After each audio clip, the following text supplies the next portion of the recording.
Hey everybody, welcome back to the Nth Design channel. My name is Nate, and today we are going to take this analog clear plastic magic wand that was given to us at Cinderella's royal table in the Magic Kingdom, Walt Disney World, Orlando, Florida. And we are going to turn it into a much more interesting wand, complete with LEDs. So our first task here is to open this wand. And frankly, I don't know how well that will go. I have some tools here. Probably none of them are the right tools, but that's what I have. I have a suspicion that this wand is sealed with glue. I'm hoping it's just press fit, but we're going to find out.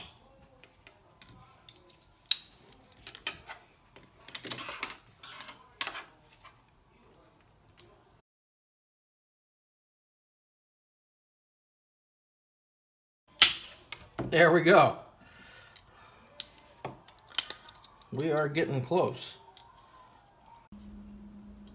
This is a strip of WS2812 RGB LEDs. Each of these LEDs is addressable, meaning that we can tell it what color to be, we can tell it when to change colors, and this is what we're hoping to put inside of our magic wand. We want to cut this LED strip down to size to be about the same size as the shaft of our wand here. So we have, this is about the size that we want. That looks good.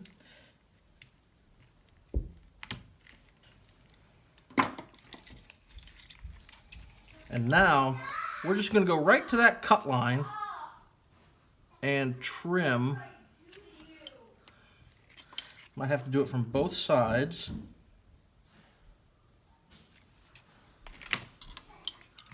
And there we have it.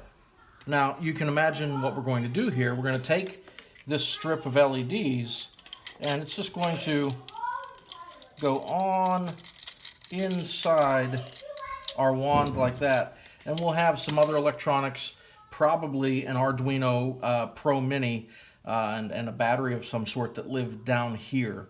And we'll get to that in the next step. Okay, so another moment of truth. I started this project without a lot of pre-planning, just because I wanted to see how it would go. Now, I'm hoping to drive this project using an Arduino Pro Mini. What I don't know yet is whether the Arduino Pro Mini will fit inside the base of this wand. So here we have our Arduino Pro Mini. Let's fish it out of its protective packaging there. And let's see, will it... Oh my good, look at that. I don't think you can see it. There you, sorry. Look at that. It's like it's custom made to fit inside of this wand.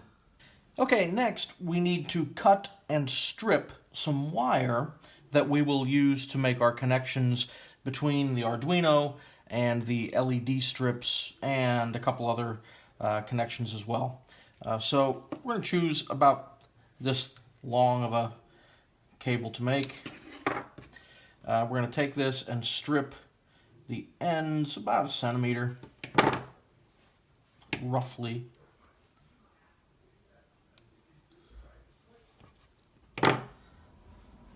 We're going to do the same thing with some black wire and also with some green wire. So now we're going to go ahead and solder our power, ground, and data lines to the WS2812 LED strips here. So we have power and ground. And here's our data line.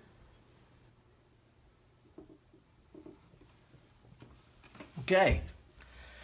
To drive this LED strip, we are going to be using the NeoPixel library from Adafruit.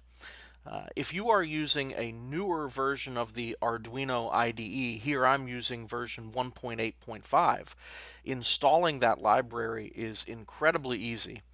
So we're going to go to the Sketch menu, then Include Library, then Manage Libraries, and all we have to do is type in NeoPixel here, and we're going to see the Adafruit Neo Matrix and Adafruit Neo Pixel, and this is the version we want to install. So Adafruit Neo Pixel by Adafruit, and we click the Install button. Now that we have the Adafruit Neo Pixel library installed, we can go to the File menu, choose Examples, go all the way to the bottom, look in the Adafruit NeoPixel submenu, and choose Simple, just to give us a starting place for our software. So we open that up. I'm going to drag it onto the correct monitor here. And before we do anything else, I'm going to go to the File menu, choose Save As, and put this in a new home. We're going to call this Royal Wand, hit save. So let's take a look at this code line by line. Here we're including the NeoPixel header file. It gives us all the API for this library. We have some definitions here. First thing that really matters is that we're defining the pin on which the NeoPixel data will be sent, the LED strip data. And that data is going to be sent on pin 6. That's fine. We also have to define the number of pixels, the number of LEDs. And if I go over to mine and count 1, 2, 3, 4, 5, 6, 7, 8, I have 8 pixels on my LED strip. So that's that data, those variables are fed into this Adafruit NeoPixel function, which gives us a pixels variable to work with. So the rest of this is some setup information. If we scroll down a little bit, in the setup function, so of course the setup function runs once when the Arduino Pro Mini boots up, and it says this setup data is for the Trinket 5 volt. We're not using the Trinket, so if we get rid of that Trinket special code, that cleans things up a little bit. You'll notice that the only thing left in that setup function is pixels.begin. So we're calling the begin method of the pixels object or struct, which is initializing that NeoPixel library. And then in the loop, we're simply looping through and setting some colors on that strip. We're going to leave that alone for the moment, and we're going to jump back over to the video and wire this up and see if it works. Okay, so I went back to the sketch that we created, the Royal Wand sketch, based on the example simple NeoPixel sketch, and I uploaded that, and I'm just going to show you what happens now. This is really cool. This is tricky to film, but you'll get the idea. If I put my FTDI into the correct pins and give this Pro Mini some power, look at that. So now the code is cycling through each pixel and lighting it up. And if I pull that out and put it back in, show you again, there we go. So, proof of concept, we're getting closer. Change in plans.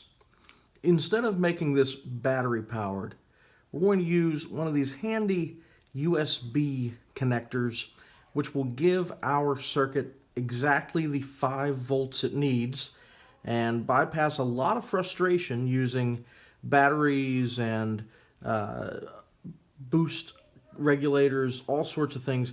This is going to make it a lot simpler. And now, here we have the moment of truth. So we will slide our LED strip inside there. We have the Pro Mini attached. guide our power and ground cables through the notches we cut in the last step. Make sure the plastic's tight. And in the next step, I think we're going to add just a little bit of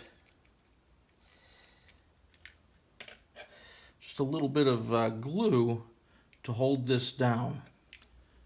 We're going to make a few changes to our royal wand sketch to make the LED light pattern a little more interesting. And also, we'll learn a few things about some advanced things we can do with Arduino code. The first thing we're going to do for this project is add a struct for RGB colors that will help us work with colors in this sketch. And so what we're going to do over here, we're going to add a header file. And so we're going to click this down arrow and choose New Tab, which actually what the IDE is going to do is help us make a new file. So you'll notice the yellow bar at the bottom of the screen. We're going to call our new file colorIntFromRGB.h, and the H stands for header. And we'll just click OK. Notice we get our new file up there. And to make this a little bit easier, I'm going to paste in the code here.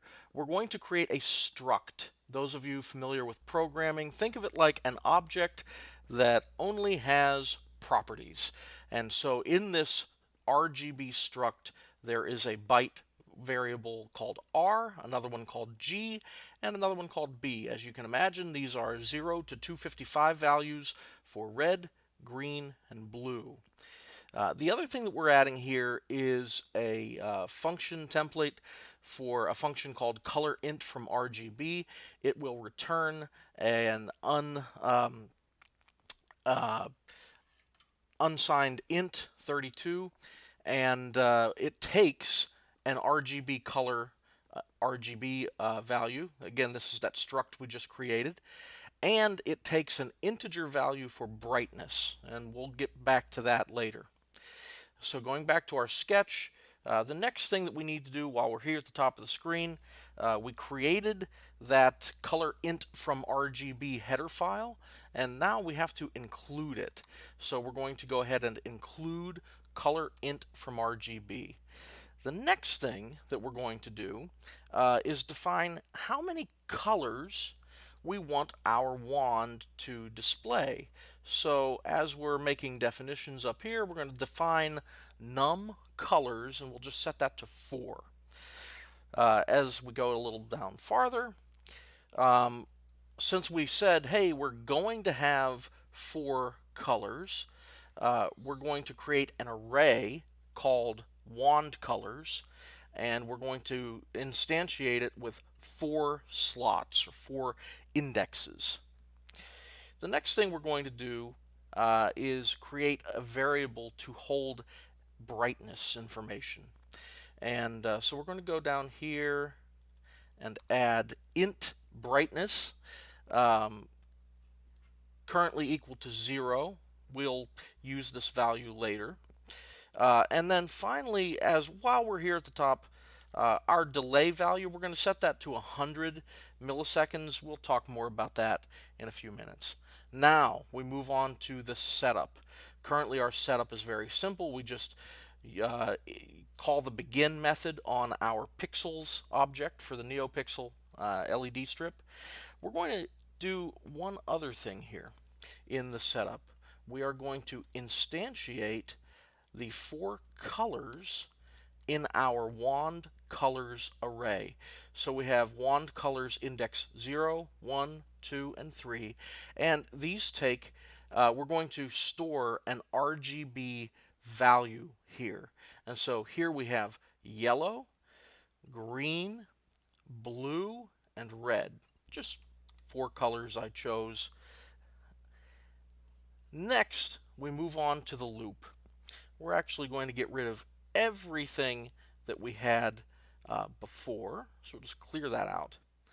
And we're going to do something a lot more interesting here. And let me make some space. Let me paste this in.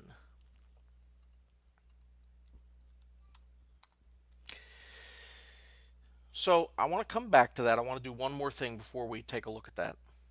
Remember, in our header file, we defined a function called colorIntFromRGB. Well, here we're going to actually write that function out. And so colorIntFromRGB simply takes that RGB color value and a brightness, something between 0 and 255, and it multiplies that brightness through each color so that we end up with the color we're asking for, but at a given brightness. Now let's go back to our loop. So in this loop, we're going to cycle through each wand color.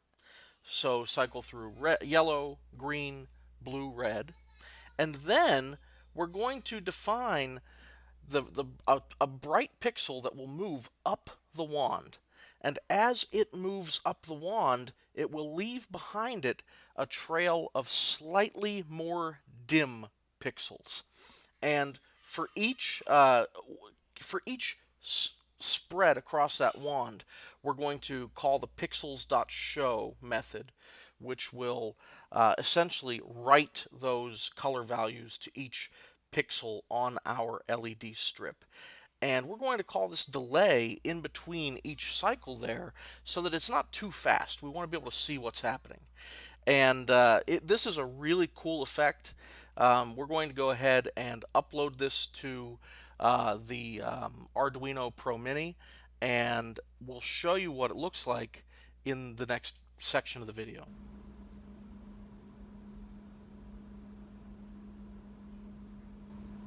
And here it is, the finished wand. I think it looks pretty good. I'm quite happy with all of the electronics fitting into the wand itself. Wished it would have been battery powered, but frankly USB is just fine. It's just for fun anyway. But I had a ton of fun doing this project, and I really hope that all of you enjoy watching this build. If you enjoyed this video and you'd like to see more like it, go ahead and click that subscribe button. I'd love to have more subscribers on the channel, and I like sharing these projects with you. If you liked this video, make sure to hit the like button, and we hope to see all of you back real soon on the Nth Design channel.